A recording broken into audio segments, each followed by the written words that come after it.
بسم اللہ الرحمن الرحیم۔ السلام علیکم ناظرین، آج کی ویڈیو میں ہم آپ کو بتائیں گے پیغمبر خدا حضرت ابراہیم علیہ السلام کی ازواج مطہرات حضرت سارہ اور حضرت ہاجرہ کے بارے میں۔ ناظرین، جب نمرود نے حضرت ابراہیم علیہ السلام کو ملک بابل سے نکال دیا تو حضرت ابراہیم علیہ السلام ملک شام کی طرف روانہ ہوئے۔ ان کے ساتھ ان کی بیوی حضرت سارہ اور ان کے بھتیجے حضرت لوط علیہ السلام تھے۔ جب حضرت سارہ کا نکاح حضرت ابراہیم علیہ السلام کے ساتھ ہوا تو حضرت سارہ کافی آسودہ حال تھیں۔ ان کے پاس بہت سی زمینیں اور مویشی تھے۔ آپ نے تمام اموال حضرت ابراہیم علیہ السلام کو بخش دیے۔ حضرت ابراہیم علیہ السلام نے اپنی مہارت سے تمام امور کی اصلاح کی، مویشیوں اور زراعت میں ترقی ہوئی، یہاں تک کہ بابل میں کسی کا حال ان سے بہتر نہیں تھا۔ اس لیے یہ سارا مال نمرود نے حضرت ابراہیم علیہ السلام سے لینے کی کوشش کی، جس کا تمام احوال اور حضرت ابراہیم علیہ السلام کی ابتدائی زندگی پر تفصیلی ویڈیو ہم پہلے ہی بنا چکے ہیں، جس کا لنک ڈسکرپشن میں دیا گیا ہے۔ حضرت ابراہیم علیہ السلام حضرت لوط علیہ السلام اور حضرت سارہ کو لے کر چلے گئے اور کہا، سورہ الصافات آیت نمبر 99،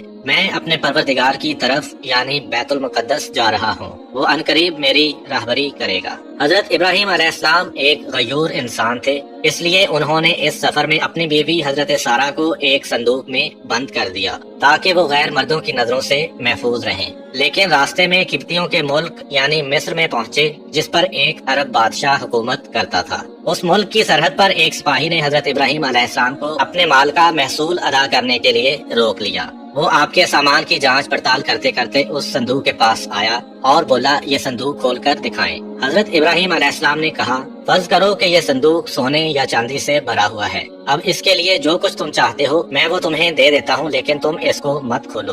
اس نے کہا، جب تک صندوق نہ کھولو گے اس کا حساب نہیں ہو سکتا۔ اسی اثنا میں اس نے صندوق کو کھول دیا۔ جب اس کی نظر حضرت سارہ کے حسین و جمیل چہرے پر پڑی تو وہ کہنے لگا، اب تو میں جب تک تمہارے اور اس عورت کے بارے میں بادشاہ کو اطلاع نہ دے دوں تمہیں آگے نہیں جانے دوں گا۔ چنانچہ اس نے کسی شخص کو بھیج کر بادشاہ کو اس معاملے سے آگاہ کیا۔ بادشاہ نے چند لوگوں کو بھیجا کہ صندوق اٹھا کر لے آئیں۔ حضرت ابراہیم علیہ السلام بھی ساتھ چلے اور فرمایا کہ جب تک میرے جسم میں جان باقی ہے میں صندوق سے جدا نہیں ہوں گا۔ جب بادشاہ کو یہ اطلاع دی گئی تو اس نے حکم دیا کہ ابراہیم کو بھی تابوت کے ساتھ آنے کی اجازت دے دی جائے۔ چنانچہ حضرت ابراہیم علیہ السلام کو تابوت اور ان کے تمام سامان کے ساتھ بادشاہ کے پاس لے جایا گیا۔ جب آپ اس کے سامنے پہنچے اور اس کی نظر حضرت سارہ پر پڑی تو اس نے بے اختیار اپنا ہاتھ ان کی جانب بڑھایا۔ حضرت ابراہیم علیہ السلام جو غیرت و حمیت کا سرچشمہ تھے وہ سخت پریشان ہوئے اور ادھر سے منہ پھیر کر اللہ تعالیٰ سے کہا، پروردگار میرے اہل حرم کو اس شخص کے ہاتھ سے محفوظ رکھنا۔ اسی وقت بادشاہ کا ہاتھ سوکھی لکڑی کی مانند ہو گیا اور اس نے حضرت ابراہیم علیہ السلام کو مخاطب ہو کر کہا، کیا تمہارے خدا نے میرا ہاتھ خشک کر دیا ہے؟ حضرت ابراہیم علیہ السلام نے فرمایا، ہاں میرا خدا غیور ہے اور وہ حرام کاموں کو ناپسند کرتا ہے۔ بادشاہ نے کہا، آپ اپنے خدا سے دعا کریں کہ وہ میرا ہاتھ ٹھیک کر دے، میں آپ کے حرم کے ساتھ کوئی ایسی حرکت نہیں کروں گا۔ چنانچہ حضرت ابراہیم علیہ السلام نے دعا کی اور بادشاہ ٹھیک ہو گیا۔ تاہم اس نے دوبارہ حضرت سارہ کی جانب دیکھا اور اپنا ہاتھ ان کی طرف بڑھایا، اس پر پہلے کی طرح اس کا ہاتھ پھر خشک ہو گیا۔ تب اس نے دوبارہ حضرت ابراہیم علیہ السلام سے دعا کی درخواست کی۔ آپ نے فرمایا، اب میں تمہارے ہاتھ کے شفا یاب ہونے کے لیے اس شرط پر دعا کروں گا کہ تم پھر سے اپنا ہاتھ آگے نہیں بڑھاؤ گے۔ اگر تم ایسا کرو اور تمہارا ہاتھ خشک ہو جائے تو پھر تم مجھ سے دعا کے لیے نہیں کہو گے۔ بادشاہ نے یہ شرط مان لی۔ تب ابراہیم علیہ السلام نے کہا، اے پروردگار، اگر یہ سچ کہہ رہا ہے تو اس کے ہاتھ کو ٹھیک کر دے۔ اس پر بادشاہ کا ہاتھ اپنی اصلی حالت پر آ گیا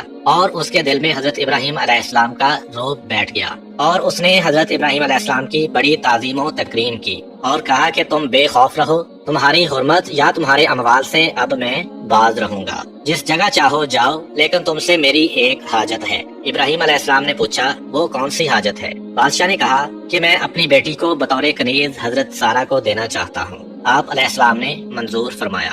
بادشاہ نے اپنی بیٹی حضرت سارہ کو بطور کنیز عطا کر دی۔ بادشاہ کی یہ بیٹی کوئی اور نہیں بلکہ حضرت ہاجرہ تھیں، جن کو بعد میں اللہ تعالیٰ کے حکم سے حضرت ابراہیم علیہ السلام نے اپنی بیوی کا درجہ دیا اور انہی کے بطن سے اللہ تعالیٰ نے حضرت ابراہیم علیہ السلام کو حضرت اسماعیل علیہ السلام عطا کیے۔ حضرت ابراہیم علیہ السلام اپنے اہل و اموال کے ساتھ روانہ ہوئے۔ بادشاہ بھی ان کی تعظیم کے لیے ان کے پیچھے چلا۔ خدا نے ابراہیم علیہ السلام کو وحی کی کہ کھڑے ہو جاؤ اور اس بادشاہ کے آگے نہ چلو جس پر قابو پا چکے ہو، بلکہ اس کو آگے کرو اور خود اس کے پیچھے چلو اور اس کی تعظیم کرو، کیونکہ وہ بادشاہی کے باوجود مغلوب اور ناچار ہے، خواہ نیکوکار ہے یا بدکار۔ یہ سن کر ابراہیم علیہ السلام کھڑے ہو گئے اور بادشاہ سے کہا، آگے چلو کہ میں تمہاری تعظیم کروں اور تم کو مقدم رکھوں اور تمہاری عزت و اکرام کی وجہ سے تمہارے پیچھے چلوں۔ بادشاہ نے پوچھا، کیا ہوا، تمہارے خدا نے ایسی وحی کی ہے؟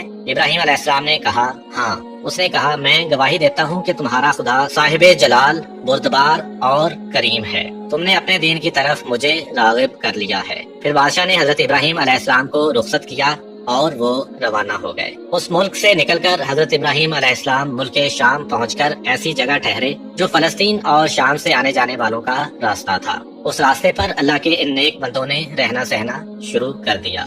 امید کرتا ہوں کہ آپ کو آج کی ویڈیو پسند آئی ہوگی۔ ویڈیو کو لائک ضرور کریں تاکہ ہم آپ کے لیے مزید اچھی ویڈیوز لاتے رہیں، اور دوستوں کے ساتھ شیئر کرنا بھی مت بھولیں۔ حضرت ابراہیم علیہ السلام کی آگے کی زندگی کے حالات ہم آپ کو آنے والی ویڈیوز میں بیان کریں گے۔ اللہ آپ سب کا حامی و ناصر ہو۔ ملتے ہیں ایک نئی ویڈیو کے ساتھ، تب تک کے لیے اجازت دیجیے۔ اللہ حافظ۔